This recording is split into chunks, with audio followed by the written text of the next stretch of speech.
And the more complicated one, but one of the most efficient ways is power off Hanoi. They want to back them, we will be applied with a bunch of counters. You must move the counters from one to the other byte without putting a large one on a small one. And this is a small one on a large one. A little trick on that. Well, once you've done that 2 times, see how it works.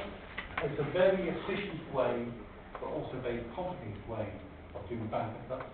Each tape being a number in the puzzle, set over the n tapes will allow 2 to the n-1 days before the last tape cycle.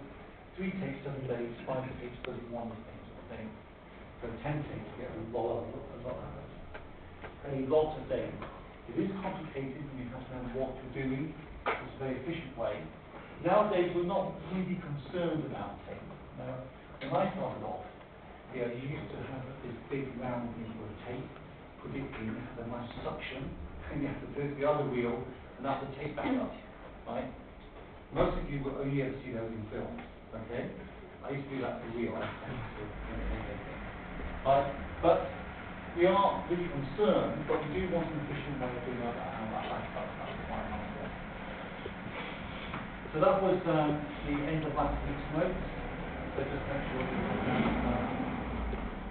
and it's often one of the questions about how we do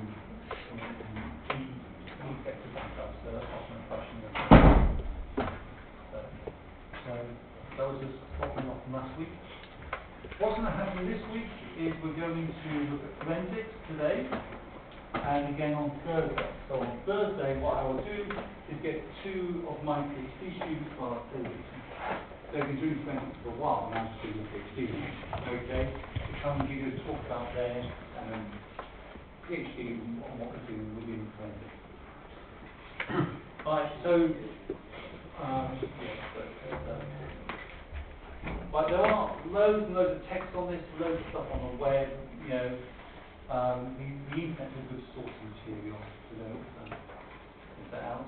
There's some lovely links here, computerforensicworld.com, quite good. Computer forensics is a growing community of professionals involved in digital forensics industry. It's an open resource, free for all to access and to use. It's one we prefer to share. So if you go there, lots of good material. Syslab.com, really quite nice. They have a lot of information as well. Although it is a private company site and they kind of encourage you to go and use their services, there's a lot of information there. Forensics is becoming more normal. It's not just about finding out where the errors were and how to fix them. What is digital forensics? Anybody? Who watches CSI here? Digital forensics is the collection and preservation of data collected from a system. Good. Just one stage further. For what purpose? For an investigative process. Yeah. You see what I mean? That's absolutely right. Who watches CSI? What's it just the rest of you? Why not? No one watches CSI? The very popular forensic series. Okay, so obviously it's a cultural thing. It's exactly the same in the computer world. There is the same procedures that follow. The idea is forensic evidence is about evidence, providing evidence in a court of law, right?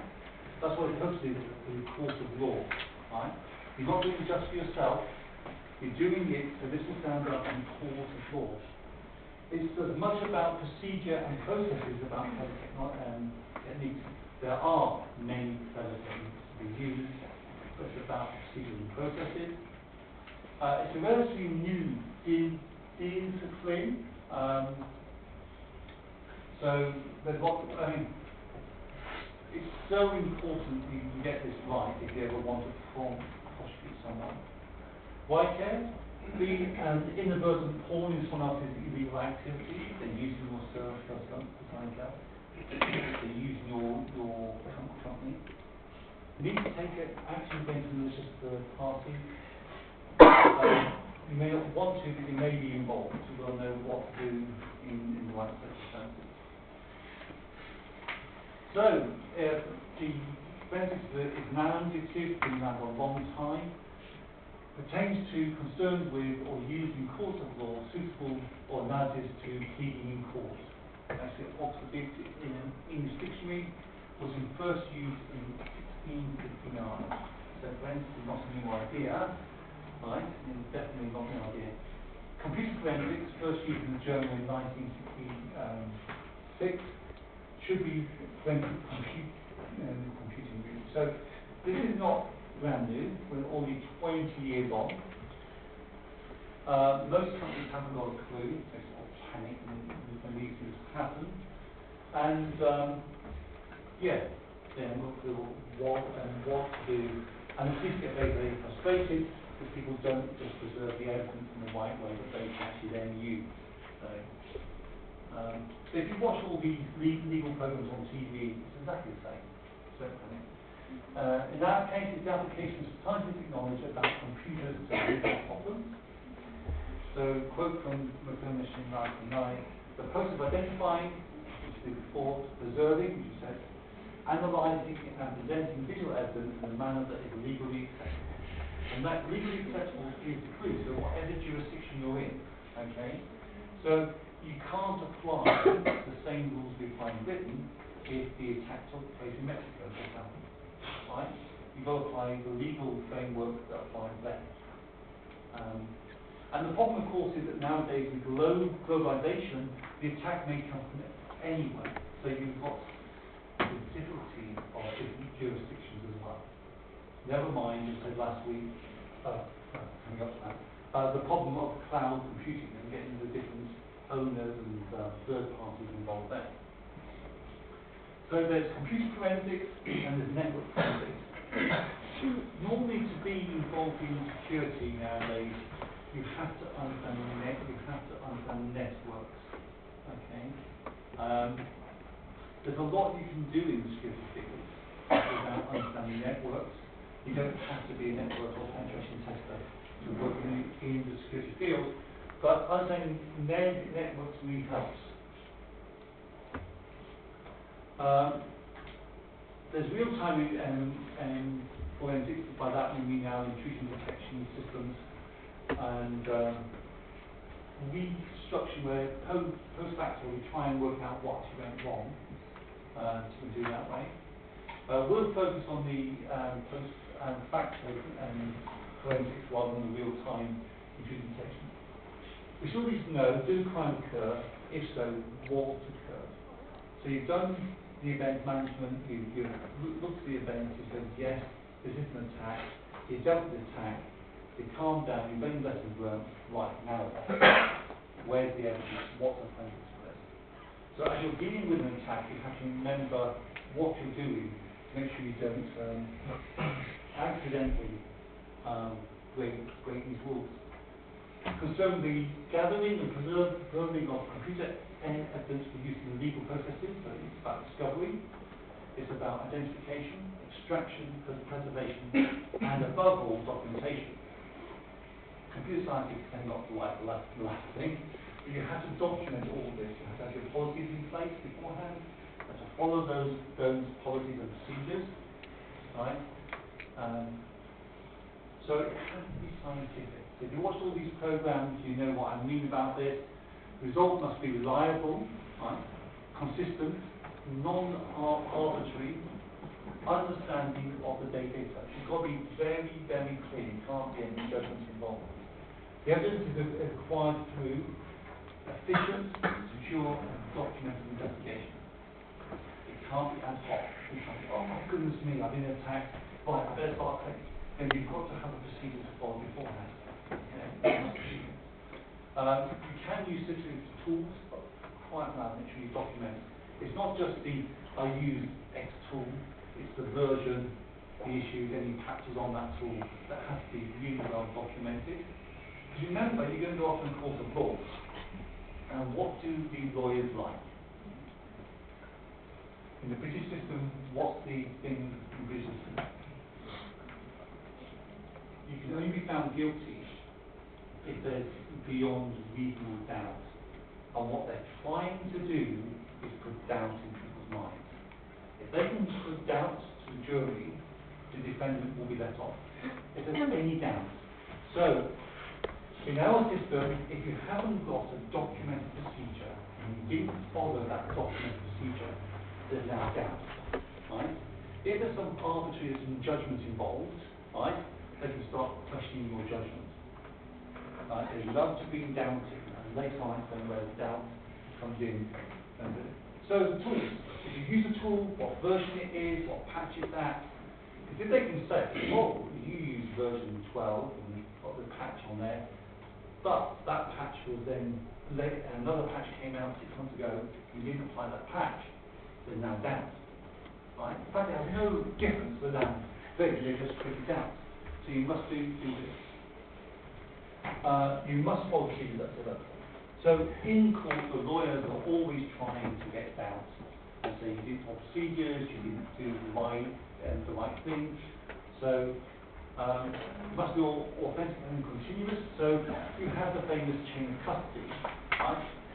How did it move around? Did that disk move around the building? Who signed for it? Where did it go? That type of thing. You've seen it on all the films where they have to sign for everything. There's a chain involved. Everyone knows who's handled it. Was it tampered with? How was it contaminated? How did you separate it? All those questions still apply to computer forensics as it does to any other form of forensics. So authenticity proves that the evidence is true and faithful copy of what was presented at the trial. The great thing about us, of course, is we're very fortunate. We don't have to destroy our evidence, right? Unlike DNA testimony, you destroy what you're doing, we don't. But we must make a faithful copy, right? And so one way, how do we make a faithful copy? How do we know that this A is that copy of this B? Sorry, something. Level copy. Huh? Level copy. But we can use some encryption like that. So we used to use MD5. Has anyone heard of MD5 encryption? Yeah. Very, very popular, very, very good. You know, so we do, you know, before we copy, after we copy, check the disk. Yeah, so you will do an MD5 before you even start. You copy, check the disk that you copied on the same MD5, and then check the disk that you copied from hasn't changed since you did the copy. Right? I'll use MD5. Fantastic, nice, easy hashing, no problem at all. In a court one day, someone was able to show, right, that there was the minutest probability of a clash in MD5. Right? So you could get an answer to the same when it isn't. Right? Because there was that element of doubt, that very, you know, because the lawyers, the jury don't, they're not experts, didn't understand that that was so improbable. The case was dismissed. Right? So now we can't use MD5. We have to use AES and all that. So that's the small thing they have to do. But you know, if you use the same principle, you copy the disk. So you do an MD5 before you start. On the new disk that comes in a minute, you copy an MD5, but you also check you haven't changed the original disk in doing the copy. That's the length you have to go to. This is all about an authentic copy that you actually are working on. And you only ever work on the copy, right? And you never work on the original. So the methods we use have stood the test of time. By that I mean they've been in court, they've been tested. You know, people know if you follow these ways, it's fine. You know, do employ multiple software tools from independent suppliers, and it's the independent suppliers that are very important. In case that, you know, on one tool you can only keep out of court, there's no tool, and so on. The evidence is sometimes a physical hard drive, sometimes it's logical data, so you need to sometimes interpret data to understand it. The data does leave a fingerprint, right? So we often talk about this on the web. We talk about someone's fingerprint. We don't mean a physical fingerprint. We mean the trail they've actually left. So we call it fingerprinting when you're on the network, but we're not talking about the physical fingerprint, we're talking about the trail you've left with your personal phone as you come through the system. It's also slightly different from other things I said before. We don't have to destroy the evidence in our hand like it, and we're making a fake copy and looking for the flight from the So with the faithful copy, we do actually mean a sterile disk. You can't use a disk that you've used elsewhere. It must be sterile. Absolutely never bring it on before. You can get proper sterile disks for forensic purposes, right? So when you copy, it is really nothing ever going on it. Because, as we all know, when you write to a disk, right, and even if you reformat and you wipe and you degauss, there's still evidence on that. We know that because the spies can recover, okay? So if the spies can recover, there's no way in a court of law you can say that that is sterile disk. Unless it really is a sterile disk. Okay, so it's a long time. What would you do if you found someone hacked in to and change your database? So, in your little groups, a couple of minutes. What would you do based on your knowledge now?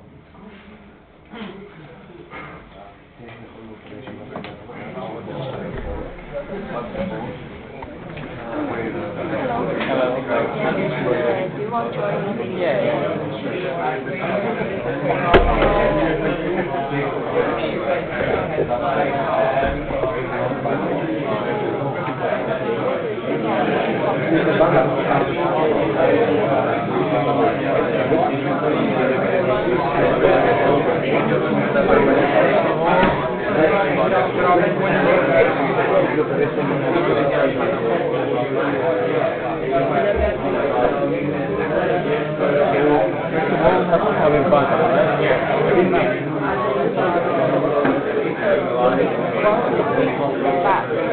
Yeah, because the touch is changing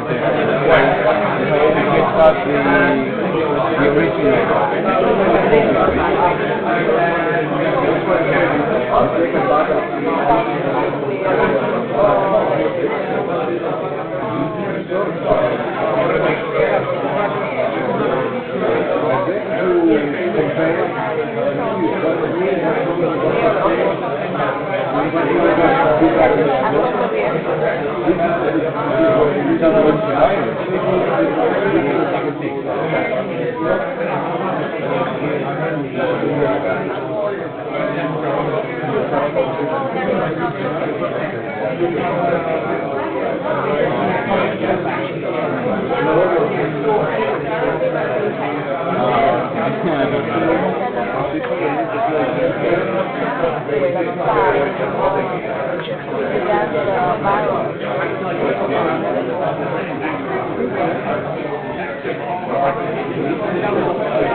Any other idea?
Back to Who would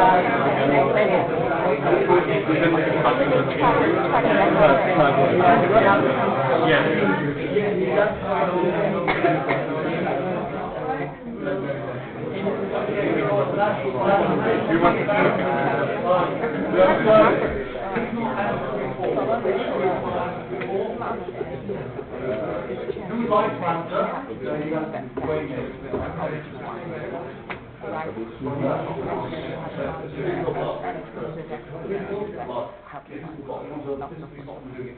Yes. Mm-hmm.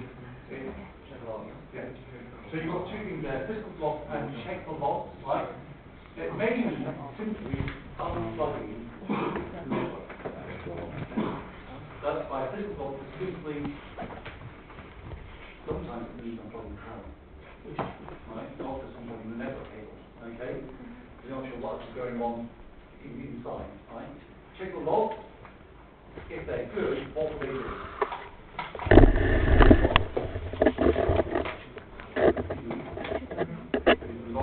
So you often know who's been there, you read the logs. That's the first line. Right? You read the logs. Or, if they did something to change it, really good. Very smart. Anyone else? First, I will take it offline, change the Sorry. I will take it offline first.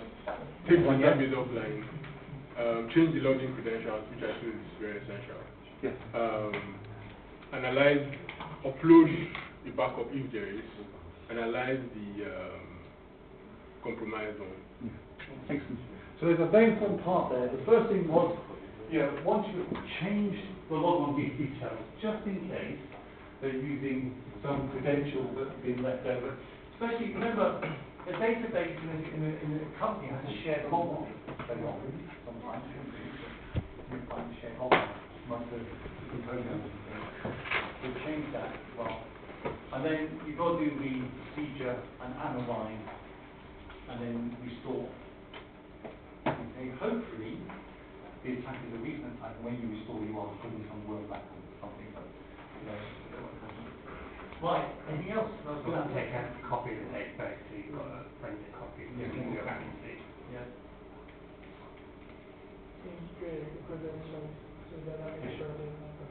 Come back in. Yeah. Very, very important. Anyone else? Yes.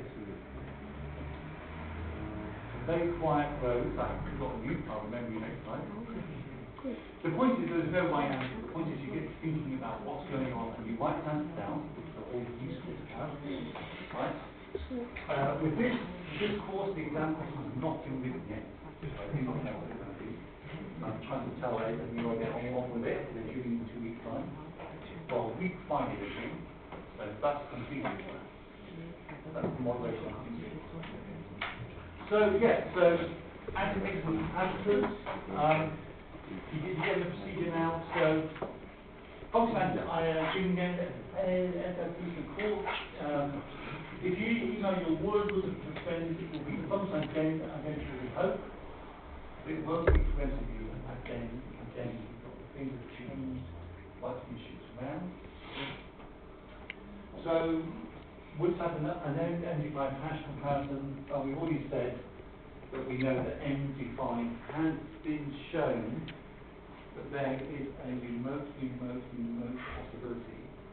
Not even they've shown a clash, this is just a hint there may be a clash. So MD5 is out now. Time data stamp for anything to do. Protect the source drive to make sure that you use a read-only device between source and copy. You can't accidentally write. And you'd be surprised how many people make that mistake. The device they're using allows to write as well. You're not allowed to write. Perform an AES on source before an source of that. All three must agree. Talk about friendly style. Absolutely clean copy, very important. Even going down to say why in your procedures this is the third artist. Okay, you must have that written down. What should you do at an instance? Well, one thing is don't do anything, just call the police, that's one thing. To be honest, as I said, you know, there's a sergeant and a small team for Hampshire. Not Southampton, Hampshire, right? They try their best, but they are behind, right? So getting the evidence, it's fine, helping them as much as possible. So, Gerard, could you go back to the previous slide? Could you go in detail what you mean exactly on the protection source, the second dot? Okay, so I changed last night MD5 to AES, Advanced Encryption System. So the idea is that you must, when you copy over, before you start copying, work out a hash of the then when you copy, you make sure the new one has the same hash, so you have to change it. But you want to make sure that in the process of copying, you haven't accidentally changed the original bit. That's why all three. Because you're supposed to use a read-only device, the first line, but sometimes people forget, and they've changed a bit, they've changed something, now it's no longer the original. And in court of law, that's enough to say, sorry guys, I mean, to be honest, there's normally a lot more evidence than just this, right? But it's this where they start to pose and start to unpick up evidence. That's what lawyers do. They're there to question. And it's like being in the Viva. So those that have PhDs, they do that quite a few times. But they pick fewer words and do that. Sometimes the Viva don't get past the abstract and now work. So yeah, that's important to do that. It's all three. You perform a copy with the hard drive out of the machine. Yes, yes, it must be out of the machine. Other things go wrong. Okay, three problems. Contaminating the evidence, like any forensic film you see, same problem. Not following the chain of custody, not even sure where it's gone, is another problem you can do. Infringing the rights of the suspect. Yes. Remember, someone is innocent until proven beyond the shadow of doubt, beyond the reasonable doubt. So guilty, you can't accuse them. That will also, if you said we were suspicious of the person who went, and already your investigation is focused on that, and doesn't really work. So before you do any of this for us, we need to talk to those who are concerned. So Janet will be our IT provider. So we'll talk to Janet first, and we've got a lot of advice. Policy, make sure you have a policy in place. Fill in the details of them up. Performance is suitable for a company in the US. In the US, so beware, it is whatever jurisdiction you're in. And you have to train, you have to make sure people involved know beforehand what to do. So one of the folks who will speak to you on Thursday, she's done this in Malaysia, and she's quite an expert. She talks to the police, she talks to the forensic service. There's a lot going on. The law covers 3 stages: search and seize, forensic analysis, presentation in court. It obviously varies from country to country, you have to be careful of that. It's there to protect the innocent as well as the guilty, so the evidence must be good. The key problem is that IT is rapidly developing area, and the law is based in different countries. So also the problem, it's not even the same across Europe. Okay, so we kind of hoped it would be the same. But you have a directive from the EU, and every country then interprets that directive into law. So directives are the same, but the interpretation of the law is not all the same. So even across the EU, and we have different views of freedom of speech, different views of privacy, different views of what pornography is. For example, you think like everyone knows that. No, it's not a difference across Europe. And that's in one state which has similar laws. You start going across the world, it's very different. So even nationally there were problems.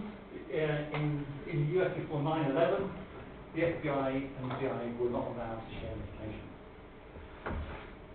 It's a good thing, really, if you think about it. The FBI deals with citizens within the country, the CIA deals with people outside the country. Then they realised that didn't quite really work to share information. So the question is, and not for this course, but more for an ethics course, have we gone too far in sharing the information? So you can be on watch list of suspects without even knowing it, because you talk to one in the cafe one day. I joke because I've been seen coming in out of queue and received of late because of my students, so I must run quite a few photographs. Yeah, well, you know, I've been to the Iraqi embassy and so on, so I know I've been photographed without doubt. That's what it is.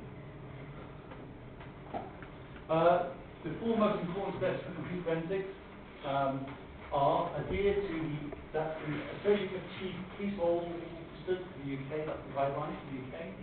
Preserve the evidence, never work on the original media, examinations must be increasable. Do that, you're fine. Computer forensics is an exact science. We're giving proof, not speculation. Yeah. So the four golden rules, but finished. So the four golden rules are: minimize the handling of the original, right? So make copies of copies if you have to, but don't work on the original. Account for any changes. If you decrypt the file from information, how do you decrypt it? What the changes there? Very often you have to do that to work on it. Comply with the rule of evidence. Keep the chain, and particularly when you go internationally. Do not exceed your knowledge. If you don't know, call someone else in. Because the first thing they will do in the court of law is, have you gone beyond your knowledge? Are you really an expert in that area? Okay. And remember, you will be defending your company. The other lawyer will be a court expert. Right? And I talked to a number of these court experts, and what they've done is that the court expert in Britain must be partial and report to the court, not to the lawyer. No matter who employs them, they belong to the court. And one poor guy got ripped to bits because there was a much more experienced expert and witness who didn't know, the young man giving their evidence, and he just concluded it. Right? So you must, what you know, don't go beyond that. So there's a thing from Dislabing up. All these are links, so you can actually go and find out about this. Okay, but don't forget, what can you do, right?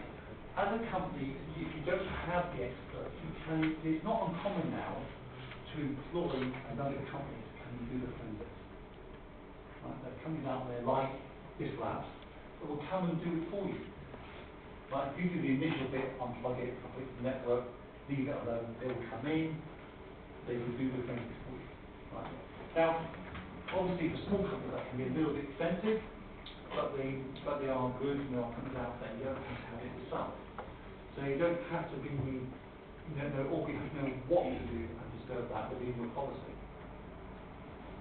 So questions are, what is compute forensics? You guys want to tap into your system, what is the process you must undertake?